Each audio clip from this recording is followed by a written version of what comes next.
secara global PDB global ini ya sekitar 20% itu Amerika lah, kontribusi Amerika begitu. Ketika yang sekitar 20% ini ada isu apapun begitu, itu pasti menghit kepada yang lain gitu. Sehingga ya situasi dolar itu sangat bergantung dari bagaimana ekonomi Amerika. Nah, kita tahu ketika habis Covid ini kebijakan Amerika itu sangat, saya nggak mau bilang smoke gue sih, tapi dia kayaknya nggak terlalu memperhatikan masukan dari berbagai macam negara ya. Peningkatan utang yang sudah kita lakukan tidak terlalu menciptakan produktivitas di ekonomi. Buktinya apa? Ya ekonomi kita satu dekade ini tumbuhnya 5% doang begitu. Betul. Padahal utangnya naik lebih dari 5% begitu kan. Gini, pesannya itu sebetulnya yang lebih fundamental untuk para calon-calon presiden kita. Berdikari itu sangat nyata pada situasi sekarang itu punya nilai lebih begitu. Artinya tingkat ketergantungan dengan negara lain yang lebih bisa kita minimalkan itu berpeluang untuk menumbuhkan ekonomi dalam negeri. Fenomena dedolarisasi mencuat beberapa tahun terakhir karena dolar yang mulanya dinilai sebagai mata uang yang stabil kini relatif fluktuatif. Sehingga negara-negara di dunia termasuk Indonesia mengambil langkah dedolarisasi sebagai solusi atas tingginya inflasi. Beberapa kerjasama dilakukan oleh pemerintah melalui Bank Indonesia. Sejak 2018, Indonesia telah melakukan kerjasama dengan Malaysia, Thailand, Jepang, Tiongkok dan Korea Selatan melalui skema local currency settlement. Lalu bisakah Indonesia benar-benar lepas dari hegemoni dolar Amerika? Kami akan membahasnya bersama Eko Listianto, Wakil Direktur Institute for Development of Economics and Finance hanya di Kacamata Channel. Selamat berjumpa kembali teman-teman sekalian di Kacamata Channel. Hari ini kita kedatangan tamu dari Indef, yaitu Mas Eko Listianto, yang sekarang dipercaya diberi amanah sebagai Wakil Direktur Indef ya Mas ya. Itu sejak kapan Mas? 2018. Oh 2018, cukup lama. Jadi memang organ di Indef itu sudah berganti Mas ya setelah Bu Eni meninggal dunia waktu itu. Nah, kali ini kita akan membahas tentang dedolarisasi. Jadi memang isunya ini mulai santer lagi. Ketika tahun kemarin mulai santer, tapi di awal tahun ini sudah mulai menguat lagi ya, menguat. Salah satunya ketika Indonesia menjalin kerjasama dengan Korea, dengan Bank Korea itu untuk memperkuat transaksi memakai lokal currency itu ya. Kalau dulu namanya local currency settlement, terus sekarang berubah menjadi local currency transaction gitu kan. Itu ada perubahan dan mesti ada dampaknya dan sebagainya. Kalau Mas Eko melihat sendiri seperti apa Mas tentang kerjasama ini? Oke, iya, terima kasih Mas Yusni ya. Jadi konteks dari kerjasama ini ya sebetulnya kalau dilihat itu sudah beberapa tahun lalu begitu. Dulu juga sempat ya, tapi nggak menggaung seperti sekarang begitu. Namanya LCS ya, Local Currency Settlement. Sekarang berkembang lagi ya, Local Currency Transaction. Sebetulnya ini karena lebih wide lagi, lebih luas lagi ya. Ada transaksi retail individu kita nanti juga bisa gitu ya di luar negeri menggunakan ini ya, kris ya dengan scan barcode itu begitu. Nah, ya kalau kita lihat ya fenomena ini mengemuka, pertama sih sebetulnya arahnya adalah bagaimana kebijakan ini begitu itu bisa memperkuat nilai tukar ya. Kalau dulu ya arahnya rupiah ya, sekarang meluas lagi ya kepada negara-negara yang sepakat gitu ya, berkomitmen terhadap ini, termasuk kemarin yang terbaru Korea Selatan itu. Ya harapannya masing-masing ya, baik wonnya Korea maupun rupiahnya Indonesia sama-sama ini ya lebih stabil lah, terutama ketika terjadi gonjangan ya di ekonomi Amerika begitu. Sebetulnya arahnya sih lebih ke situ ya kalau saya lihat ya. Jadi porsi stabilisasi itu lebih mendominasi begitu. Nah, kalaupun ada efek-efek yang lain misalkan potensial untuk meningkatkan perdagangan dan lain-lain itu ya efek selanjutnya begitu. Tapi yang paling utama adalah stabilitas itu, karena untuk bertransaksi di antara dua negara yang sudah sama-sama sepakat, maka bisa tidak menggunakan dolar lagi begitu. Oke.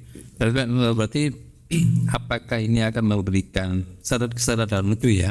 Apakah akan memberikan dampak yang signifikan terutama kepada pelaku usaha ya di Indonesia? Kalau kita ngomongin UMKM terlalu jauh, tapi pelaku usaha, pengusaha besar ini gimana?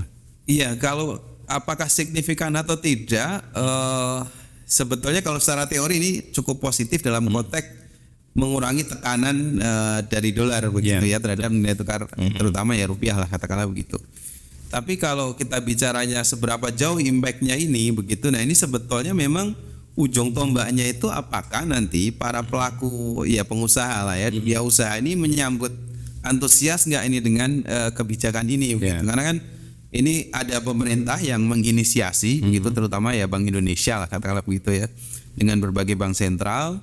Tapi poin keduanya yang transaksi kan nanti pengusaha gitu kan, ya eksportir, importir gitu ya. Nah ini menurut saya sih masih tanda tanya besar lah gitu. Kenapa? Karena bagi si pengusahanya sendiri misalkan ya, ketika eksportir katakanlah gitu ya, mereka ada juga menurut saya sejauh ini kecenderungannya lebih seneng kalau itu dibayarnya pakai dolar begitu kan, bukan pakai mata uang yang lain. Karena mereka juga tahu dolar adalah mata uang paling dicari lah kira-kira di global begitu. Tapi di sisi lain mungkin bagi importer lebih seneng juga kalau nggak pakai dolar gitu, karena apapun yang terjadi dengan dolar kira-kira ya sejauh mata uang yang disepakati ini local currency ini tidak banyak fluktuasi, ya itu masih tetap membuat stabil begitu. Jadi memang walaupun ini secara konsep tadi ya sebetulnya positif gitu ya untuk menjaga stabilitas nilai tukar begitu, tetapi dalam konteks implementasi kok saya ngelihat ini mungkin masih jauh ya kalau bicara signifikansi begitu ya. Bicara signifikansi kepada ini, karena ini pasti akan ya bertahap lah kira-kira begitu. Karena kalau kita lihat data yang sebelumnya, misalkan kerjasama dengan Malaysia, Thailand dan sebagainya, itu emang belum signifikan implementasinya. Hasilnya itu belum signifikan. Iya. Sekitar ya paling 7 atau 8% itu yang bisa yang menggunakan itu. Benar ya. Ada tren positif bahwa setiap tahun itu pengusaha yang kemudian menggunakan mekanisme LCS itu meningkat ya begitu. Tapi belum cukup kan gitu ya. Kalau ya butuh signifikansi ya berarti butuh lebih banyak lagi, dan mungkin juga kerjasamanya juga lebih banyak lagi ya negara-negara lain gitu, terutama yang menjadi mitra dagang Indonesia begitu. Karena kalau ya hanya sekedar beberapa negara tadi yang ya Malaysia, Thailand ya, Korea, Cina, Jepang ya masih kurang begitu. China cukup besar lah begitu. Cuma kan nanti dalam implementasinya si dunia usahanya ini apakah juga akan melakukan shifting ya, pergeseran kepada misalkan mata uang lokal masing-masing atau enggak begitu. Oke, fenomena ini juga terjadi di negara lain ya. Benar. Artinya misalkan ada tiba-tiba muncul BRICS itu ya. Ya, Rusia, India, Cina, dan Afrika Selatan. Mereka juga melakukan kerjasama parsial itu, jadi memperkuat mata uang masing-masing negara itu ya. Terus ada yang sudah dilakukan lama tentang euro itu, Eropa dengan mata uang euro dan sebagainya. Nah, fenomena kita mengatakan ini fenomena global ya. Benar. Artinya mereka ingin tidak tergantung banget sama dolar Amerika dan sebagainya. Nah, apakah ini bisa dikatakan mereka mulai melupakan dolar atau bagaimana Mas? Iya, untuk sampai pada melupakan saya rasa enggak gitu, karena sampai sejauh ini hampir sekitar mungkin 58 ya sampai 60% cadangan devisa bank sentral yang ada di dunia ini ya pakai dolar ya. 20%-nya euro dan sisanya kecil-kecil ya ke beberapa mata uang yang dipakai di global gitu. Artinya ya dolar masih dominan begitu, dan kalau kita lihat sebetulnya ada faktor geopolitik nih yang mempercepat proses ini kan. Karena dimulai dari ketika Rusia ya, kalau ketika mereka kena sanksi terus akhirnya kalau mau beli minyak mereka harus pakai rubel gitu mata uang mereka. Nah akhirnya Swift itu ya. Iya, dan akhirnya kemudian dikembangkan gitu oleh negara-negara lain yang ya tidak terlalu pro dan kontra terhadap perang Rusia Ukraina kan, seperti China ya, pasang posisinya agak lebih pro Rusia gitu kan kalau kelihatan, dan dimanfaatkan untuk hal yang lain seperti BRIC ya, ketika beli minyak, dan ini signifikan ternyata ketika beli minyak digeser dengan mata uang yang lain ya, itu dolar kalau dibandingkan begitu selama setahun begitu ya, nah itu turun sekitar 8,5% ya, cadangan devisa di seluruh dunia ini yang pakai dolar itu turun, dan itu menggambarkan berarti terjadi nih kalau perdagangan sebesar komoditas ya kayak minyak begitu atau mungkin nanti yang lain, nah itu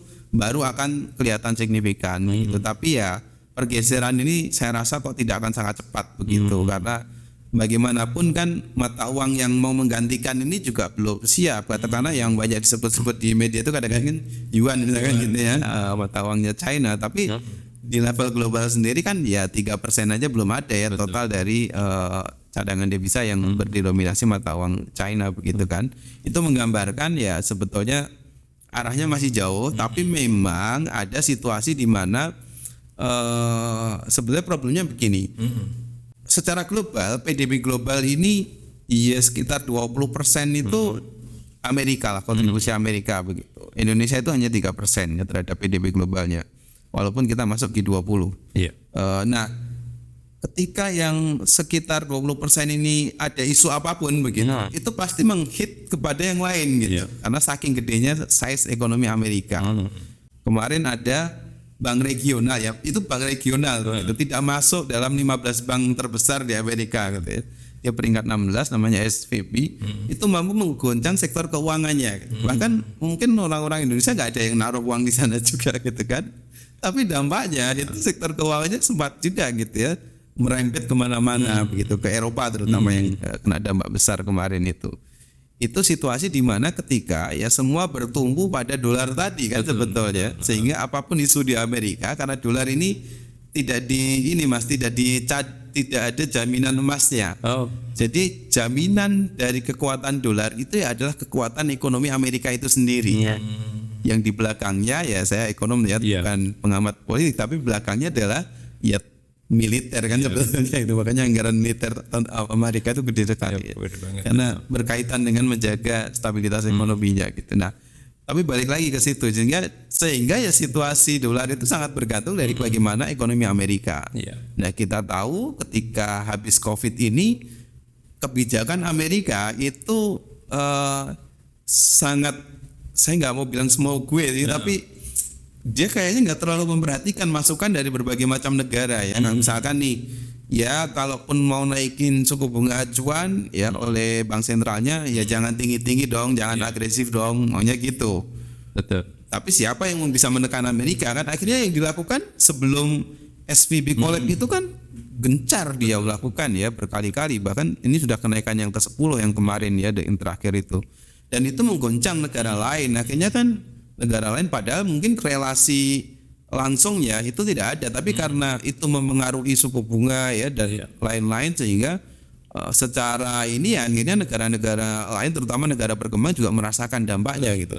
Yang naikin dia yang kena saya gitu kan. Akhirnya dari situ mungkin ya senasib sepenanggungan akhirnya terjadilah gitu ya secara bilateral agreement kayak gini untuk mengurangi tekanan dolar begitu.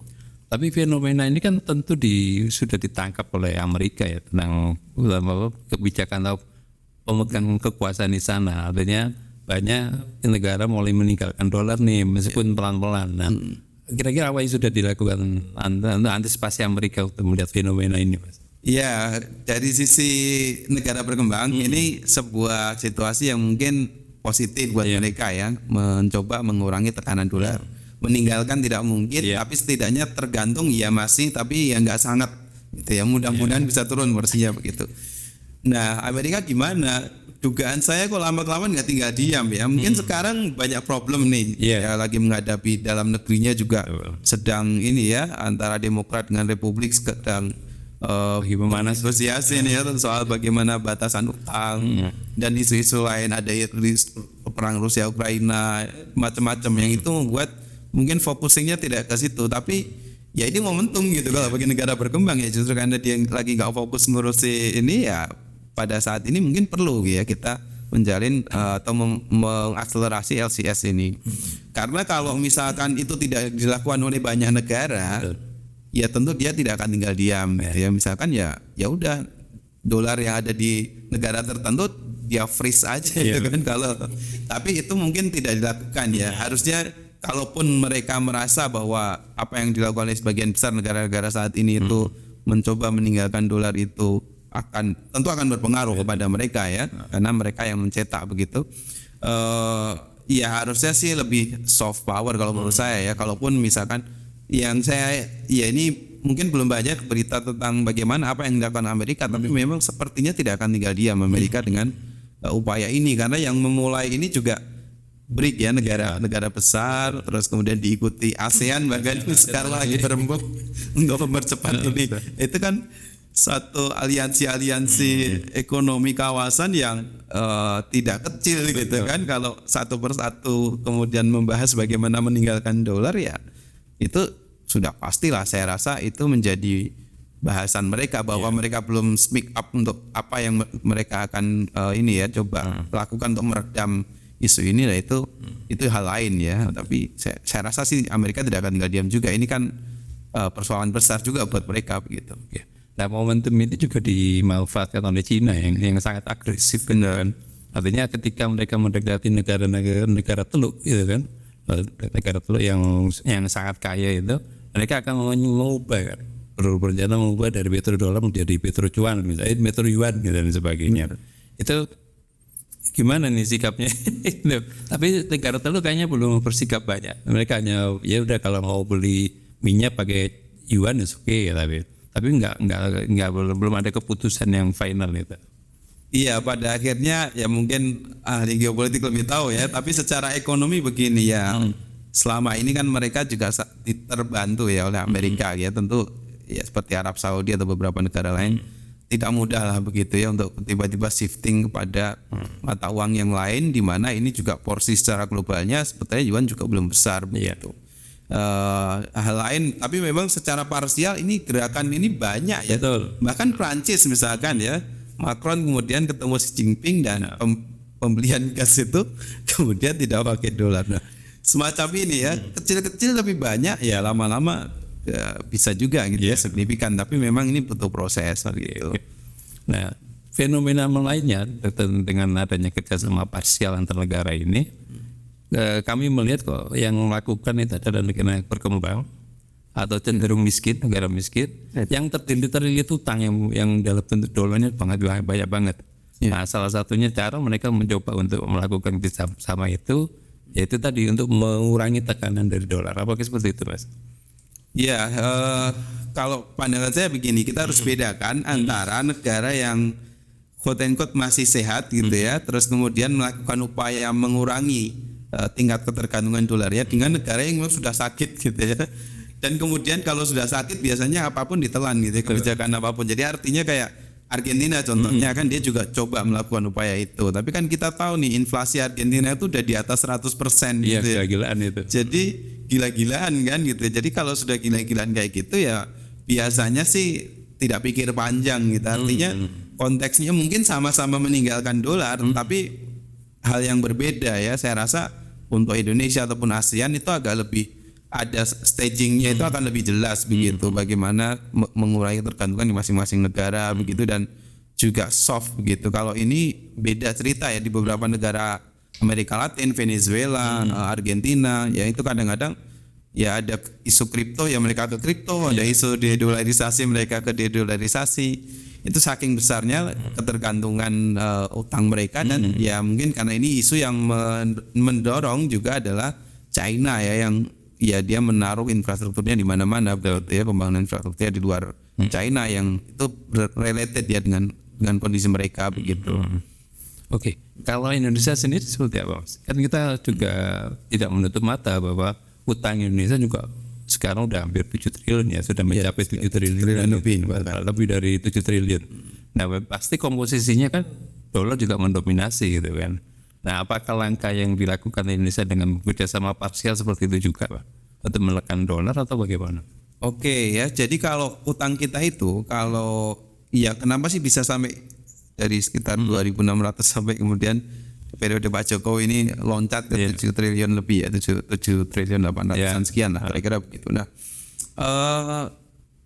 dominasi mata uang asingnya sebetulnya sudah kecil. Oh, Ya mungkin sekitar hanya 10% ya. Kalau saya nggak salah data, mungkin data detailnya nanti perlu kita lihat. Tapi tidak besar. Nah, yang besar itu apa? Namanya SBN, ya surat berharga negara. Itu lebih banyak dominannya adalah rupiah.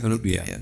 Jadi sebetulnya kalau konteksnya adalah resiko nilai tukar sih sebetulnya dari utang kita ya, itu quote and quote tidak terlalu besar ya untuk saat ini, karena sudah berbeda banget. Kalau dulu ketika zaman Pak Harto ya semua utang itu adalah utang luar negeri gitu, karena kita nggak menerbitkan bond ya, tidak menerbitkan SUN, tidak menerbitkan SBN begitu di dalam negeri. Kalau sekarang dominannya sudah ke SBN ya, sebagian besar ya, ada global bond tapi itu kecil ya, sebagian besar adalah rupiah. Itu porsinya semacam itu ya. Jadi lebih, nah cuma ada juga implikasinya begitu ya. Artinya begini, kenapa kemudian ya tadi saya berpendapat LCS itu tetap perlu, karena begini, pengaruhnya ke perekonomian. Kalau ekonomi gonjang-ganjing, ya apa sih yang bisa ditumbuhkan dari ekonomi yang mata uangnya gonjang-ganjing kira-kira gitu ya, naik turun fluktuatif, pasti nggak bisa dong numbuhin perekonomian begitu. Kalau dari kebijakan ini kemudian rupiah bisa lebih stabil, di situ ekonomi pertumbuhan ekonomi bisa tercipta. Dari situ sebetulnya kemampuan untuk kita membayar utang pada saat jatuh tempo itu meningkat. Jadi situ sebetulnya kaitannya.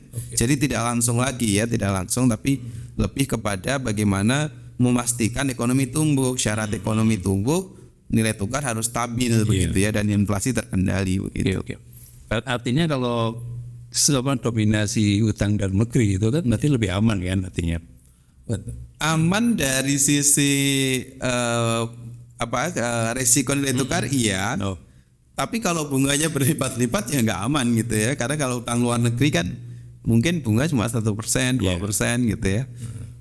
Kalau dalam negeri kan kita tahu ini SUN ini antara 6 sampai 7% begitu kan, SBN ini. Jadi kan berlipat-lipat gitu kan. Ya kalau utangnya sedikit nggak apa-apa, tapi kelihatan kan ini peningkatan utangnya besar sekali. Ada hasilnya, ada ya, ada infrastruktur. Tapi maksimal nggak hasilnya? Bagi saya melihatnya belum maksimal. Betul, artinya peningkatan utang yang sudah kita lakukan itu tidak terlalu menciptakan produktivitas di ekonomi. Buktinya apa? Ya ekonomi kita satu dekade ini tumbuhnya 5% doang begitu. Betul. Padahal utangnya naik lebih dari 5% begitu kan.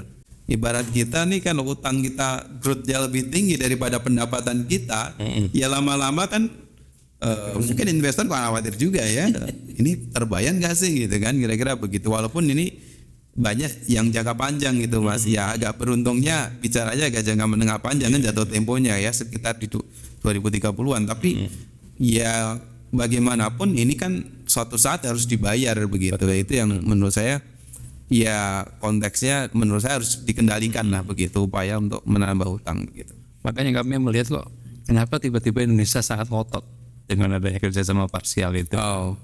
Atau apalagi dia Indonesia berkeinginan menjadi leadnya untuk memimpin ASEAN di ASEAN untuk melakukan kerjasama parsial itu ya, LCT sama LCS gitu ya. Arah ke utang sepertinya itu tidak priority pertama, tapi tadi stabilitas tadi. Karena sudah apapun isu Amerika itu pasti berdampak ke Indonesia. Pertama karena kita menganut nilai tukar bebas ya. Jadi tidak istilahnya bukan nilai tukar tetap, sehingga ya konsekuensinya ya kalau dominannya dolar, ya apapun yang terjadi dengan isu pemilik dolar ini Amerika gitu, itu pasti akan memengaruhi pasar kita gitu ya. Nah itu yang coba nih dikurangi tingkat ketergantungannya, walaupun dalam jangka pendek belum signifikan.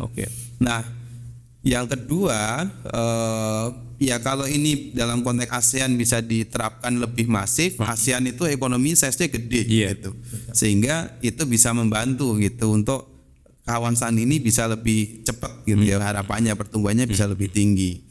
Hal lainnya apakah ini ya mungkin ada sisi kepraktisan lama-kelamaan ya.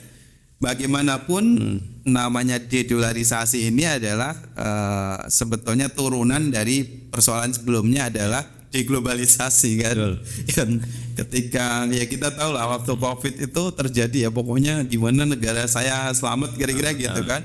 Semua menyelamatkan diri masing-masing. Ada yang tadinya Vietnam yang tadinya lumbung pangan dunia tiba-tiba nggak mau mengekspor berasnya gitu kan. Betul. Nah, ya konteks-konteks inilah sebetulnya yang kemudian berlanjut ya. Kemudian apalagi kemudian setelah Covid-nya mereda, Amerika Serikat juga strategi kebijakannya sepertinya menurut saya kurang mendengar ya bagaimana negara-negara lain terkena dampak dari kebijakan yang dia lakukan. Akhirnya ya sudah begitu, yang lainnya cari jalan sendiri-sendiri ya. Betul. Seperti bilateral ini kan sebenarnya sendiri-sendiri kan ya, satu-satu di ini kan.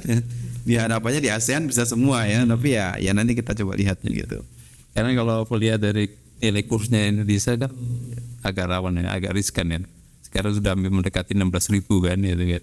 Iya benar, agak riskan ya. Ya sekarang 14.600 700 gitu ya. Tapi kemarin kalau kita lihat itu Mas ya, ketika Bank Sentral Amerika itu begitu agresif menaikkan Fed Fund Rate itu, yang terjadi kan memang rupiah kita juga volatile sekali kan gitu. Padahal di satu sisi kita membutuhkan stabilitas kan gitu. Akhirnya apa? Jor-joran tuh untuk menyelamatkan rupiah dari cadangan devisa begitu kan, dengan mengeluarkan cadangan devisa cukup besar juga. Itu yang coba dihindari ya, yang ketika kalau kemudian tadi LCS bisa jalan, apalagi LCT yang transaction yang misalkan kita wisata ke negara lain itu dia cukup pakai mata uang lokal ya, itu bisa mengurangi memang ya. Tapi sekali lagi ini tidak bisa kita lihat dalam setahun 2 tahun sih, sepertinya masih banyak tahapan yang harus dilalui. Nah ini kalau dari sisi politik Mas, apakah ini pesan dari apa namanya penguasa sekarang ini, sekarang ini nitip pesan kepada penggantinya bahwa ini sudah kita lakukan ini untuk mengurangi utang yang demikian besar gitu kan. Kita sudah melakukan apa namanya kerjasama parsial, terus kita sudah mencoba mengurangi tekanan terhadap dolar dan sebagainya itu. Kalau pesan secara implisit seperti itu, saya kok membacanya lebih begini ya, mungkin enggak juga begitu, karena ya pada faktanya setiap kepemimpinan itu punya gayanya sendiri-sendiri ya. Kadang-kadang kepemimpinan yang baru tidak terlalu, apalagi ini konteksnya kerjasama internasional begitu ya dengan negara, kadang-kadang tidak terlalu follow up apa yang sudah dilakukan yang kemarin-kemarin kan begitu ya. Ini fakta politiknya begitu kan. Nah, apa sih sebetulnya ini kalau mau dikatakan pesannya apa untuk katakanlah ya, kebetulan kita juga akan sudah berada makanya di tahun politik gitu. Begini pesannya itu sebetulnya yang lebih fundamental untuk para calon-calon presiden kita gitu. Ternyata ya berdikari itu sangat nyata pada situasi sekarang itu punya nilai lebih begitu, artinya tingkat ketergantungan dengan negara lain yang lebih bisa kita minimalkan itu berpeluang untuk menumbuhkan ekonomi dalam negeri justru gitu kan. Dan sekarang kita bisa melihat begitu ya bagaimana negara-negara yang sangat bergantung dengan negara lain ya, ketika pandemi juga kemudian ekonominya tumbuh lebih rendah begitu ya, bahkan resesinya jauh lebih dalam gitu.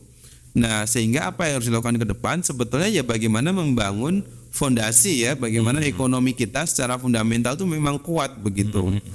Ya termasuk juga tadi kalau utangnya terus nambah sangat akseleratif itu tidak akan menyelesaikan masalah begitu kan, itu hanya akan menjadi bom waktu di masa depan ya, sehingga ya tadi kalau kemudian dalam ya katakanlah periode kepemimpinan Pak Jokowi ini utangnya cukup nambah besar dengan pembangunan infrastruktur itu ya. Nah ya ke depannya harus coba begitu dirubah begitu, bagaimana strategi tidak terlalu mendorong ke sini. Di sisi lain ya banyak aspek ya, kayak misalkan kalau ini dikatakan kaitannya dengan size ekonomi ya, ini kesempatan untuk mendorong perdagangan yang lebih luas lagi dengan negara-negara yang sudah ini ya, sudah ada kerjasama dengan Indonesia tadi begitu. Nah itu harus dimanfaatkan banget begitu. Sudah coba diinisiasi oleh pemerintahan yang sekarang. Pemerintahan berikutnya adalah bagaimana ya mempush ini menjadi real begitu, karena tantangannya masih banyak ya, bagaimana mendorong pengusahanya ikut terlibat aktif itu juga satu persoalan tersendiri. Jangan-jangan aturannya sudah detail ya, mekanisme di bank sentralnya sudah bagus, pemahaman di antara bank sentralnya sudah bagus, antar governmentnya sudah bagus, pengusahanya nggak ada yang mau. Nah, itu terlibatnya kuncinya, itu betul. kadang-kadang kan itu terjadi kan di kita begitu. Nah, kalau ini kondisi Indonesia seperti apa? Pengusahanya belum kelihatan ya.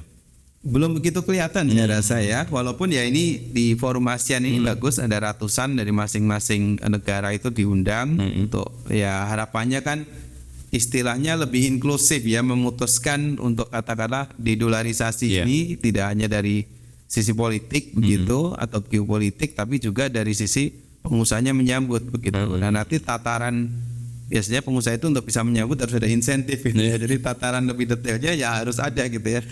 Dengarkan ya mereka minta apa kira-kira untuk bisa ya tentu saja yang wajar gitu ya.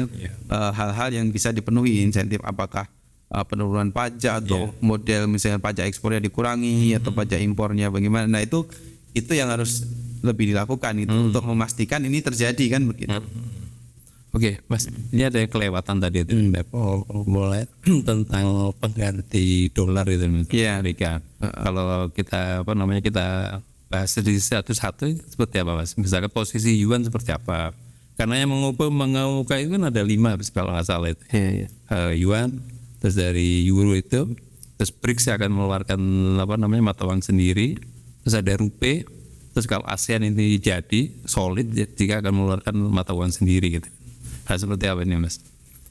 Kalau menurut saya gini, di Indonesia ya kita konsepnya harusnya diversifikasi saja begitu. Jadi balancing di antara mata uang yang digunakan sebagai perdagangan dunia ini begitu. Itu harus lebih penting ya daripada kalau pindah dari dolar ke yuan ya itu keluar dari mulut buaya masuk mulut harimau ya kalau kayak gitu. Dan belum bisa menggantikan ya karena posisi yuan ya secara jumlah gitu kan masih jauh terbatas ya dibandingkan dengan dolar ya di level globalnya begitu. Jadi pilihannya jangan kemudian hanya pindah dari mata uang satu ke mata uang yang lain yang itu tetap dominan ya. Teori portofolionya ya kalau kita terlalu bergantung pada satu mata uang negara tertentu ya kita akan sangat dipengaruhi ya bagaimana dinamika ekonomi di negara itu kan begitu. Sehingga pergeseran yang harus dilakukan itu adalah lebih diversifikasi lah gitu.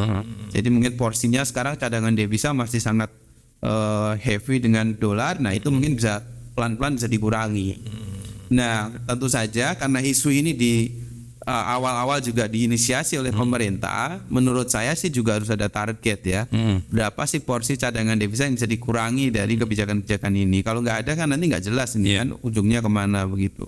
Itu akan memastikan gitu bahwa diversifikasi jauh lebih aman ya bagi negara manapun untuk menerapkan konsep ini. Kalau kemudian pindah ke mata uang tertentu ya memang yuan ini punya China punya setahu saya dia punya target ya untuk ke depan mata uang internasional dia itu bisa mencapai porsi 20% gitu.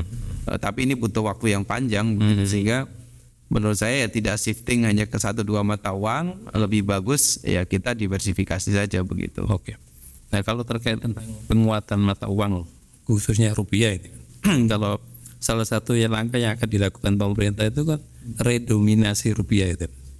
Redenominasi ya. Sekarang bahwa ada RUU-nya kan sudah disodorkan ke DPR, cuman belum ada pembahasan sama sekali gitu kan. Nah itu memang benar nggak redominasi? Karena kalau kita melihat di zaman lampau itu kan gagal total gitu kan sebagainya. Oke ya, yang pertama redenominasi beda dengan sandering ya. Itu beberapa negara yang pernah menerapkan ini kayak di Turki dan beberapa negara lain gitu. Apakah ini urgent? Begini, kalau syarat redenominasi itu sebetulnya indikator ekonomi itu harus stabil begitu. Jadi rupiahnya sudah cukup stabil ya, tidak hanya dalam 1, 2, 3 bulan tapi dalam beberapa tahun gitu. Terus inflasinya juga terjaga begitu.